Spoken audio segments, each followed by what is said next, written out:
세상의 친구들 나를 버려도 나를 사랑하는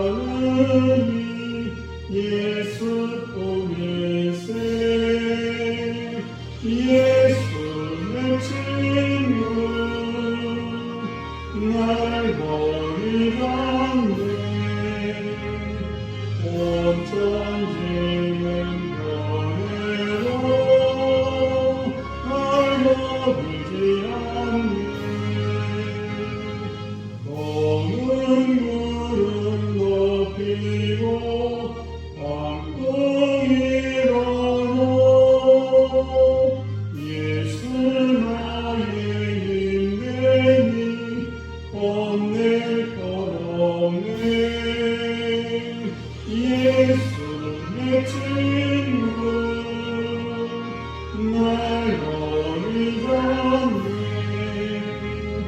온 천지는 변해도 날 버리지 않네.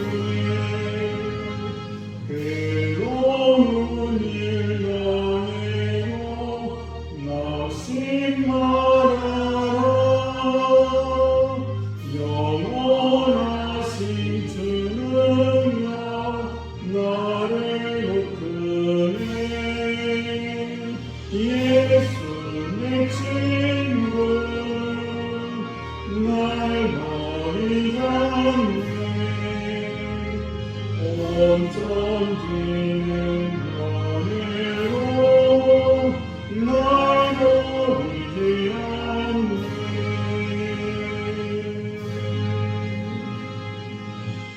오늘 이 새벽 우리에게 주시는 말씀입니다. 고린도서 7장 12절에서 16절 말씀입니다. 고린도서 7장 12절 16절 말씀 제가 한 절 여러분이 한 절 교독하겠습니다. 그런즉 내가 너에게 쓴 것은 그 불의를 행한 자를 위한 것도 아니요 그 불의를 당한 자를 위한 것도 아니요 오직 우리를 위한 너희의 간절함이 하나님 앞에서 너에게 나타나게 하려 함이로라.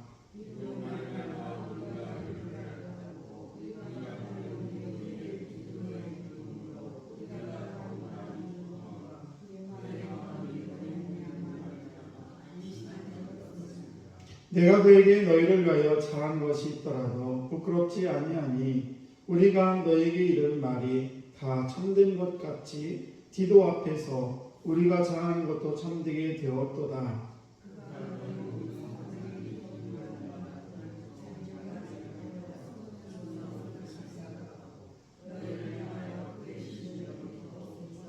같이 합니다. 내가 범사에 너희를 신뢰하게 된 것을 기뻐하노라. 아멘. 기도하겠습니다. 참으로 좋으신 하나님 아버지, 오늘도 귀한 아침을 저희 허락하시니 참으로 감사합니다. 아버지, 저희들 매사에 매 순간순간 하나님의 은혜가 늘 생각나게 하시고 어떤 환경에서도 그 하나님의 은혜를 잊지 않는 귀한 믿음을 저에게 허락해 주옵소서. 특별히 저희들 새벽에 이 주의 제단으로 나올 수 있도록 은총을 베풀어 주시고 걸음걸음을 인도하시니 또한 감사합니다.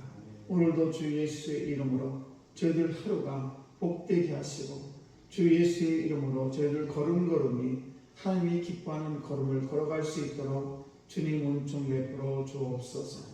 또 이 귀한 새벽에 주의 말씀이 들려질 때에 아버지 하나님의 살아계신 음성으로 들려지게 하시고 또 그 음성에 따라 저희들 아버지 모든 삶을 주님께 모든 것을 의탁하며 살아갈 수 있는 거룩한 삶을 허락해 주옵소서.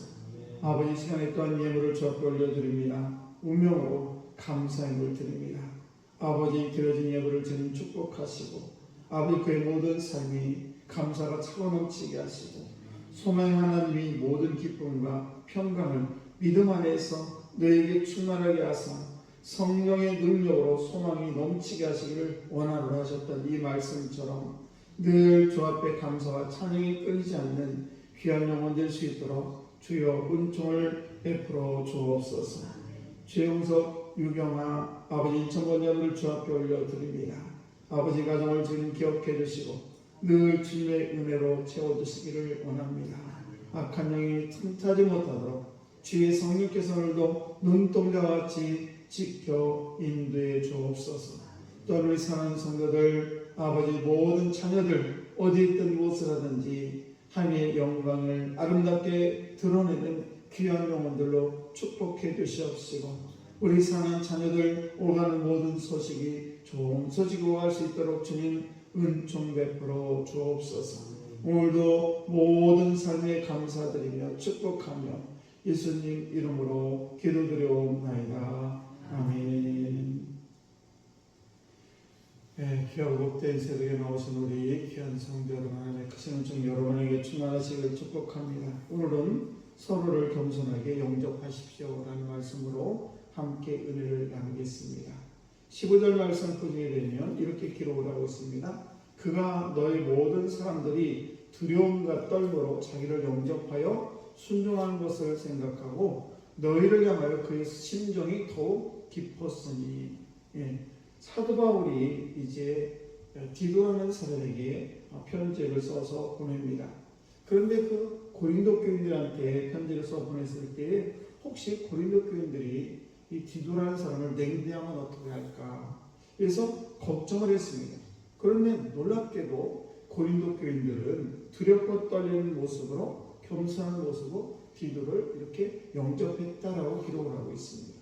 그래서 디도도 고린도 교인들에게 대해서 애정을 가지게 되었고, 그리고 이 장면을 보게 되면 진정으로 회개한 그런 인격적인 사람을 진정으로 회개한다는 것은 정말 인격적인 그런 사람을 만든다는 것을 다시 한번 깨닫게 됩니다.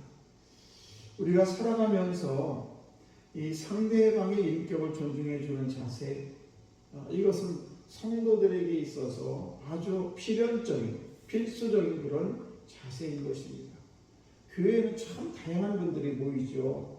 남녀노소 얘기할 것도 없고, 또 어떤 분은 부자, 어떤 사람은 가난한 사람, 또는 많이 배운 사람, 또 덜 배운 사람, 또 병이 있는 사람, 없는 사람, 그 무엇보다도 이 교회는 다양한 사람들이 모이는 것이 바로 교회인데, 그런데 그 교회에 모이는 그 다양한 사람들 너무나 소중한 사람들입니다. 왜냐하면 나만 소중한 것이 아니라 그 영혼 역시도 하나님께서 예수 그리스도를 이 땅에 보내시기까지, 그분이 죽기까지 우리를 사랑하시고 그 영혼을 구원한 분이 바로 그 한 영혼이라는 사실입니다.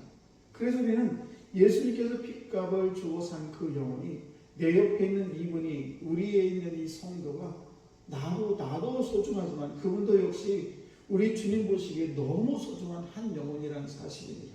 그래서 우리는 이것을 깨닫고 우리가 이것을 알게 되면 그 영혼에 대해서, 그 사람에 대해서 우리가 함부로 대할 수가 없고, 또 우리가 정말 그 사람에 대해서 존중하는 마음을 갖지 않는 것 자체가 죄악이 된다는 사실입니다. 그러므로 우리가 사람을 평가할 때 외모로 평가하는 것은 특히 우리가 삼가야 될 것이 저와 여러분이라는 사실입니다. 우리가 자녀를 교육을 시킬 때도 마찬가지입니다. 자녀를 교육할 때도 외모로 그 아이가 지금 하고 있는 행동에 대해서 너 그렇게 해가지고 뭐가 되겠느냐 이런 식으로 너무 평가절하게 되면 이 자녀는 그 부모의 말 한마디에 엄청난 충격을 받게 되는 것입니다.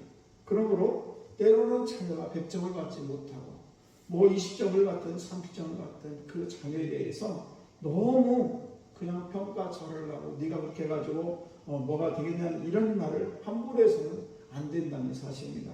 왜냐하면 그 아이 역시도 인격체고 그 아이도 하나님이 사랑하시는 그런 자녀라는 사실입니다. 그래서 그 아이가 혹시 공부를 못하든 또는 부모님의 말씀을 잘 듣지 않든 그 자녀에 대해서 하나님은 너를 사랑하셔. 여전히 너는 하나님이 제일 기뻐하는 사람이야. 그래서 너는 하나님이 기뻐하는 삶을 살 수 있어. 이렇게 자녀들에게 용기 있는 말을 해야 될 줄 믿습니다. 그래서 세상에서 많은 사람들이 다 나를 저주하고 나를 핍박하고 나에 대해서 불만을 가지고 허물이 많이 있어야 살아갈지라도 가정에 돌아오게 되면 가정에서는 우리의 자녀들 또 우리의 남편이 됐든 아내가 됐든 상관없이 가정에서만큼은 그 아이를 용납해주고 그를 세워주는 그런 것을 인식시켜주는 것이 매우 중요하다는 사실입니다. 사실 남편들이 밖에서 일을 하고 돌아오면 매우 지치고 힘이 듭니다. 그럴 때 아내의 한마디, 오늘 수고 많으셨어요. 정말 감사합니다. 당신 때문에 우리 가정이 다 행복하게 살 수 있어요. 이 말 한마디가 그 남편의 수고를 완전히 덜어주는 그런 말이 한마디가 된다는 사실입니다. 그러므로 오늘도 저와 여러분들이 서로 겸손하고 그리고 서로를 용접해 줄 수 있는 그런 삶을 살아가기를 축복합니다. 어느 날 1등만 하던 그런 아이가 2등을 했습니다. 신문에 나온 그런 이야기입니다. 그런데 1등만 하던 아이가 2등을 했다고 해가지고 이 아이가 비관을 하고 자살을 했습니다.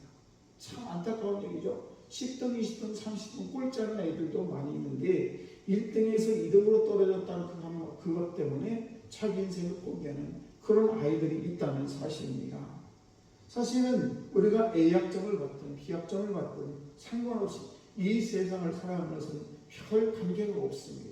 그런데 우리가 꼭 1등이 아니면 안 된다는 이런 강박관념 때문에 그 아이의 생명이 그렇게 어렵게 되는 그런 일을 볼 수가 있는 것입니다.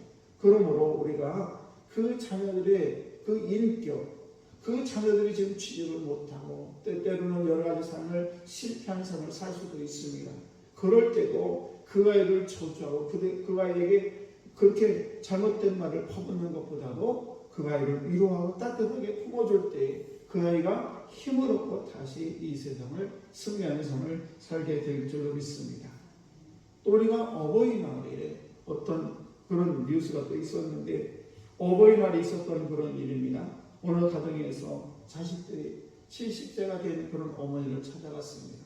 그리고는 그 어머니 용돈을 드리고 어머니 오래오래 건강하게 사세요. 이렇게 말 한마디 하고 그 가족들이 자기들이 차를 타고 모두 다 놀러 갔습니다. 어머니를 빼놓고. 나중에 그 사실 알려진 그 어머니가 내가 이 세상을 살아서 무엇하나 그러면 스스로 목숨을 끊는 그런 일도 일어나게 됐었다는 사실입니다.